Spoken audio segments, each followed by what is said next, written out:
Welcome, viewers and leisure listeners, to the first chapter of my first novel, Chronicle of the Seers Orb.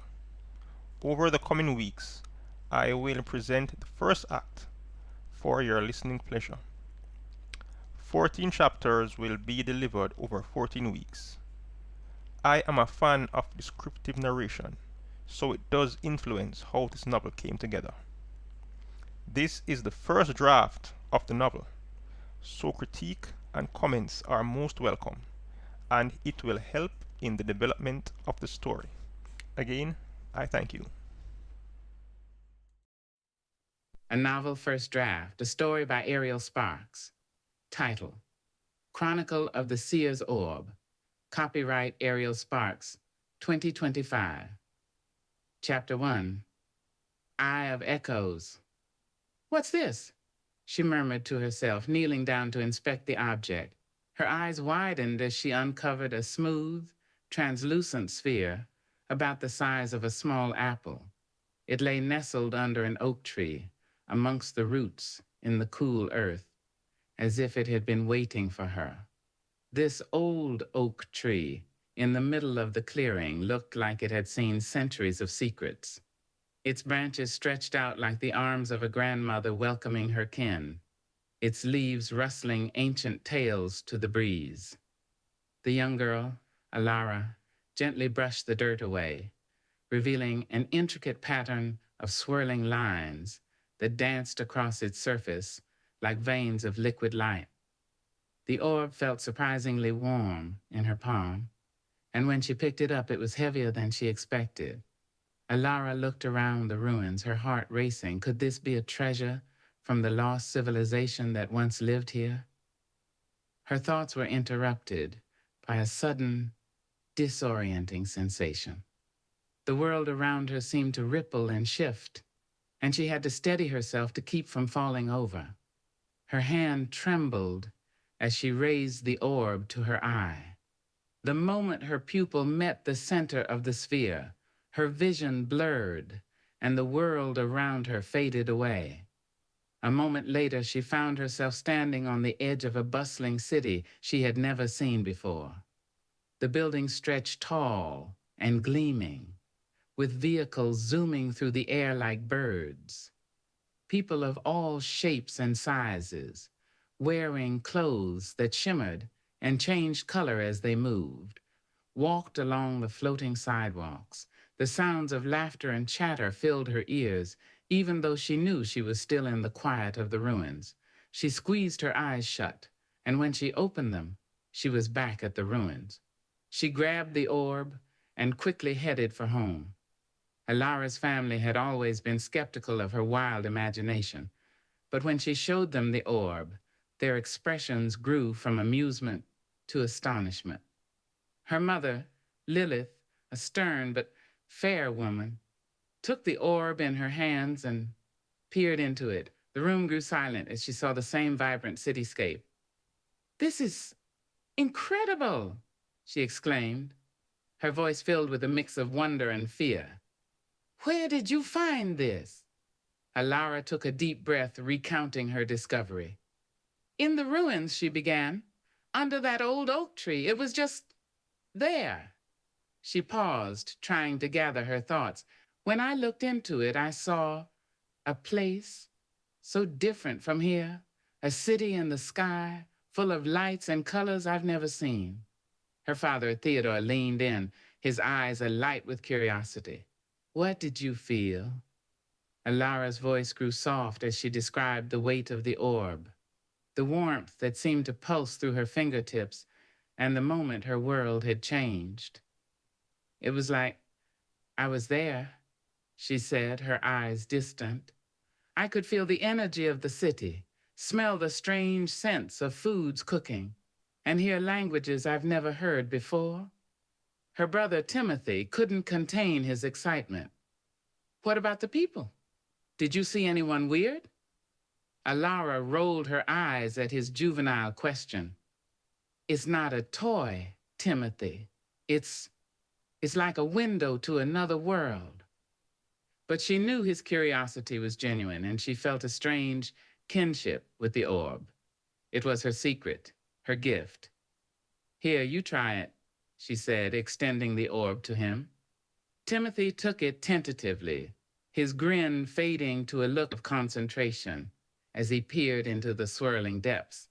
For a moment, nothing happened, and Alara felt a twinge of doubt. Then his eyes grew wide, and she knew he saw it too. Whoa, he breathed, his voice hushed with awe. It's like we're not on Earth anymore. Her mother and father exchanged worried glances, but Alara felt a thrill of vindication. It wasn't just her imagination. The orb was real, and it was showing them all something incredible. Let me try, her mother said, reaching out a cautious hand. Lilith's gaze grew distant as she held the orb to her eye. At first, Alara thought she was just seeing the same cityscape she had seen. But then her mother gasped. It's not the future, she murmured, her voice tinged with amazement. It's somewhere else. It's on Earth, but it's not where we are. What do you mean? Alara urged with excitement. Lilith's eyes remained glued to the orb, the swirling lines seeming to pulse with life. The architecture, the clothes, the languages, it's all so familiar, yet foreign, she mused, her voice filled with a sense of discovery. But the air, it's the same as ours. The gravity, the smells, it's all from our world, just far away. Alara's curiosity grew like a wildfire in a dry forest. Where is this place? She exclaimed. I've heard stories from the elders, she began, her voice taking on the rhythm of a campfire tale. They spoke of people from the sky, arriving in vessels that looked like floating palaces. They brought with them strange inventions, wonders that we couldn't begin to understand. They were to be feared, and we were taught to keep ourselves hidden. Alara leaned in closer. But why? Lilith's gaze remained fixed on the orb, as if she was still lost in the distant lands it revealed. The elders spoke of a pact, she said solemnly, a promise made long ago to protect us from those who would seek to exploit our innocence and seduce us with the advancements of their world. As the family sat in stunned silence, Alara felt a strange sensation. It was like a gentle breeze brushing past her, yet there were no windows open to allow such a disturbance. She looked around, but no one else seemed to have noticed. Her mother's narrative grew more intense, her eyes never leaving the orb. They said that if we ever found a way to gaze upon their lands again, we must be cautious, for the world is not always as it seems, and the beauty of their cities hides the darkness beneath. Her mother's words echoed in the quiet room as she handed the orb back to Alara. It's your gift, she said, her voice filled with a mix of pride and concern. But with it comes a great responsibility. Alara took the orb, feeling the warmth spread through her body as she held it. The swirling lines inside the sphere grew more intense, and she felt a strange connection to the distant lands it showed her. She knew her mother was right. This was more than a simple toy or trinket. But how do we make it stop? Theodore asked, his voice laced with unease. We can't just keep peering into it forever. Alara took a moment to consider the question before tentatively placing her finger on the side of the orb. It felt like it was vibrating with an energy that resonated with her own. She focused, and the cityscape in the sphere began to fade. The room's natural light swelled as the orb's glow dimmed, and she felt the connection to the distant land wane. It's like it responds to me, she murmured, her heart racing. Theodore nodded thoughtfully. It seems that you have a bond with this artifact. We must be cautious, but we also have an opportunity to learn from it. The rest of the day passed in a flurry of excitement and discovery. They took turns examining the orb, each seeing different lands and experiencing unique sensations. It was as if the orb had a mind of its own, choosing to reveal only what it wanted them to see. Alara's mother spoke of ancient texts that might hold the key to understanding its origin, while her father suggested they consult the village elder. But it was Alara who felt the most profound connection to the orb.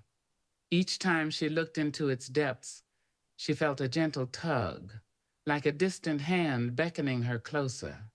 "It's like I'm really there," she said, her voice filled with wonder as she described the sights and sounds of a desert marketplace, the scent of exotic spices wafting through the air. "And when I want to come back, I focus on my place, home, and I am right back here." Lilith nodded, a furrow forming between her brows. "We must be careful," she warned. "This isn't just a toy, Alara. It's a powerful tool." Alara nodded solemnly, feeling the weight of her mother's words. The orb was more than just a pretty object. It was a window into another world, a world that seemed so close, yet was untouchable. She knew they couldn't just leave it out in the open, where it could fall into the wrong hands. "Where can we keep it safe?" she asked. Theodore looked around the room, his gaze settling on a dusty, locked chest in the corner. "The family vault," he suggested. "It's where we keep all our most precious and sacred items." Lilith nodded gravely. "But it's not enough to just hide it," she said, her eyes searching Alara's. "We must learn to control it, to understand it, and we must do so without letting its power corrupt us." Theodore agreed. "We need to consult the elders," he said firmly. "They have the wisdom of generations to guide us. They may know more about this gift than we do." Alara felt a twinge of anxiety. "But what if they just want to destroy it?" She spoke up. "What if they're scared of what we've found?" Her mother placed a comforting hand on her shoulder. "The elders are wise," she assured her. "They will know what's best for our people. We must trust in their guidance." Alara nodded, trying to push her fears aside. "But what if they want to keep it from us?" she persisted. "What if they think it's too dangerous?" Lilith's expression softened. "Then it will be our responsibility to show them the wonder it holds," she said. "The elders have seen much in their time. They may be surprised by what we've found, but they won't wish to harm you or your gift." Theodore, a robust man with a gentle disposition, stood up from his chair. "It's settled then," he announced. "I will start the journey at sunrise to see the elders, and should be back before dark." He looked around the room, his gaze lingering on the orb in Alara's small hand. "We must protect this knowledge and ensure that it is used for good." Alara felt a knot form in her stomach. Her father's words brought a sense of gravity to the situation that she hadn't anticipated. The orb had been a thrilling discovery, a doorway to unexplored lands, but now it felt like a burden. What if the elders didn't understand the orb's significance? What if they feared its power and wanted to destroy it? Thank you for your time, and please share, comment, and subscribe. I would like to leave this reminder. For the story to progress beyond Act 1, we need to increase our viewers and subscribers, so I welcome your support as we grow beyond 10,000 views and surpass 1,000 subscribers. Oh, and do click like if you enjoyed the story. Next week, we will continue on to Chapter 2, Mirror of Ages. I do hope you will join me.